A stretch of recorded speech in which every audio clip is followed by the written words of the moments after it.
صحابہ کا جو فہم دین ہے اس کی ہمارے دین میں امتیازی حیثیت کیوں ہے؟ آ، یہ سوال ظاہر ہے اس پورے پروجیکٹ کے بارے میں بھی بنیادی ہے، اور آپ نے جو پہلا سوال پوچھا تھا کہ اس پروجیکٹ کی نوعیت کیا ہے یا اس کی ضرورت کیا ہے، تو اس کے تعلق سے بھی یہ کلیدی سوال ہے کہ دین ہمارے پاس اللہ کی کتاب کی صورت میں، رسول اللہ صلی اللہ علیہ وسلم کی قائم کردہ سنت کی صورت میں، اور نبی صلی اللہ علیہ وسلم کے جو ارشادات ہیں، احادیث ہیں، ان کی صورت میں موجود ہے، اور پوری امت ہی ہمیشہ ہر دور میں ان پر غور و فکر کرتی رہی ہے، ان سے دین اخذ کرتی رہی ہے۔ لیکن اس پوری روایت میں، اس پورے عمل میں صحابہ کا فہم دین اور صحابہ کا دین پر عمل کا نمونہ وہ کیوں ایک امتیازی حیثیت رکھتا ہے، وہ کیوں اہم ہے۔ ظاہر بات ہے کہ اگر ہم یہ ایک پورا تصنیفی منصوبہ صحابہ کے فہم دین پر ترکیز کر کے تیار کر رہے ہیں تو اس بنیادی سوال کی وضاحت ہونی چاہیے۔ تو صحابہ کا جو فہم دین ہے اور صحابہ کا جو دین پر عمل کا انداز ہے، وہ اگر ہم قرآن مجید کی روشنی میں دیکھیں اور نبی صلی اللہ علیہ وسلم کے احادیث کی روشنی میں دیکھیں تو خود ان میں جماعت صحابہ کی یہ خصوصی حیثیت اور دین کے معاملے میں ان کا مقتدا ہونا، ان کا رہنما ہونا، ان کا اسوہ ہونا، یہ بہت وضاحت سے، بہت تفصیل سے بیان ہوا ہے۔ باقی تفصیلات ضمن میں آ جاتی ہیں، لیکن دو پہلو بنیادی ہیں۔ صحابہ، جماعت صحابہ کو اور فقہائے صحابہ کو امتیازی حیثیت کیا حاصل ہے؟ دو پہلو ہیں۔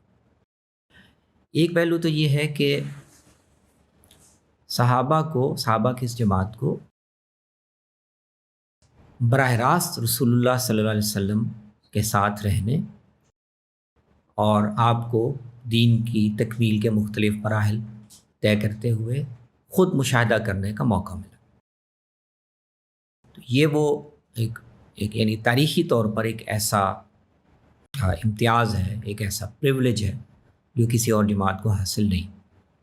یعنی جماعت صحابہ عین اس دور میں موجود تھی جب اللہ کے پیغمبر پر یہ دین نازل ہو رہا تھا، آپ اس کی تشکیل کر رہے تھے، اس کے مطابق مسلمانوں کی جو امت ہے اس کی تاسیس فرما رہے تھے، اور صحابہ اس عمل میں ساتھ شریک تھے۔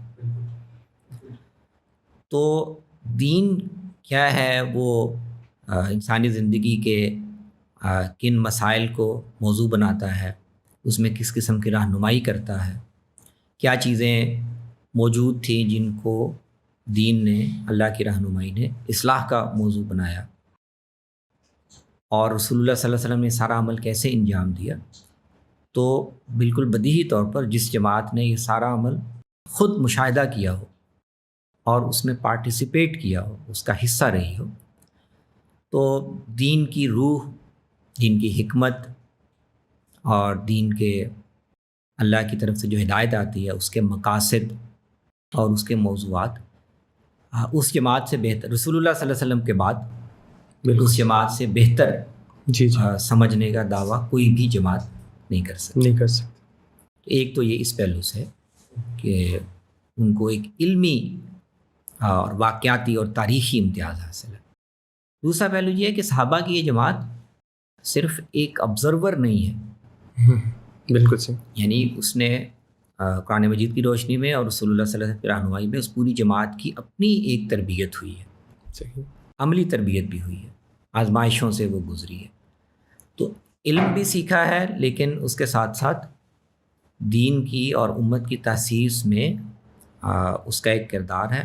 بالکل۔ اور اس جماعت کو اس ساری تربیت سے گزارنے کے بعد اللہ اور اس کے پیغمبر نے ایک کامیابی کا پروانہ بھی دیا ہے۔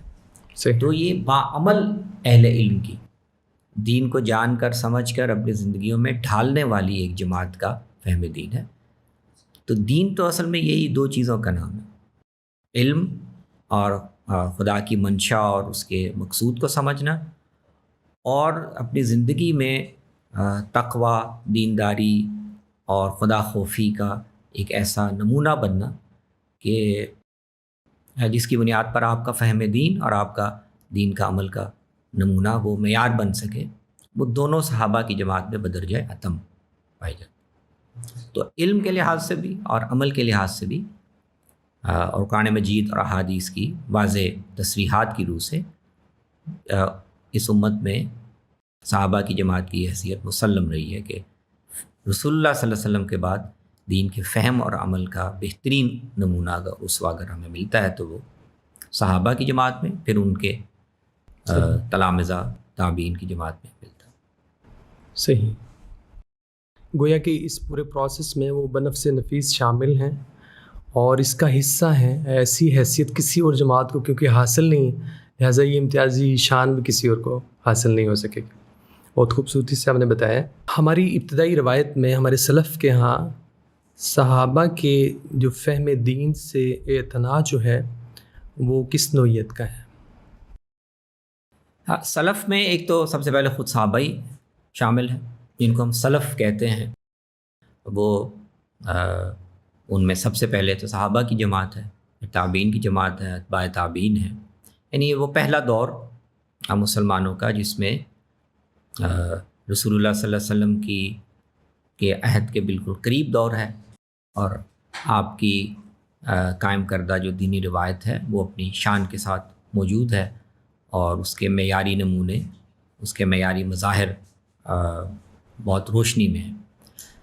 تو ہم کہہ سکتے ہیں کہ ہماری روایت میں صحابہ کے دور سے لے کر اور بعد کی روایت میں قرآن کے بعد اور احادیث کے بعد، سنت اور حدیث کے بعد، بالکل فطری طور پر سب سے زیادہ اہمیت اگر کسی چیز کو دی گئی ہے اور مانی جاتی ہے تو وہ صحابہ، اور صحابہ میں اہل بیت کو بھی شامل کرتے ہیں۔ صحابہ ایک عمومی عنوان ہے جس میں رسول اللہ صلی اللہ علیہ وسلم کی صحبت پانے والے اور آپ کے ساتھ اس کار دینی میں شریک ہونے والے تمام طبقات شامل ہیں۔ تو یہ ایک واضح رہنا چاہیے کہ صحابہ میں سب لوگ شامل ہیں، ازواج بھی شامل ہیں، اہل بیت بھی شامل ہیں، آپ کے قریبی صحابہ بھی شامل ہیں، تو یہ سب شامل ہیں۔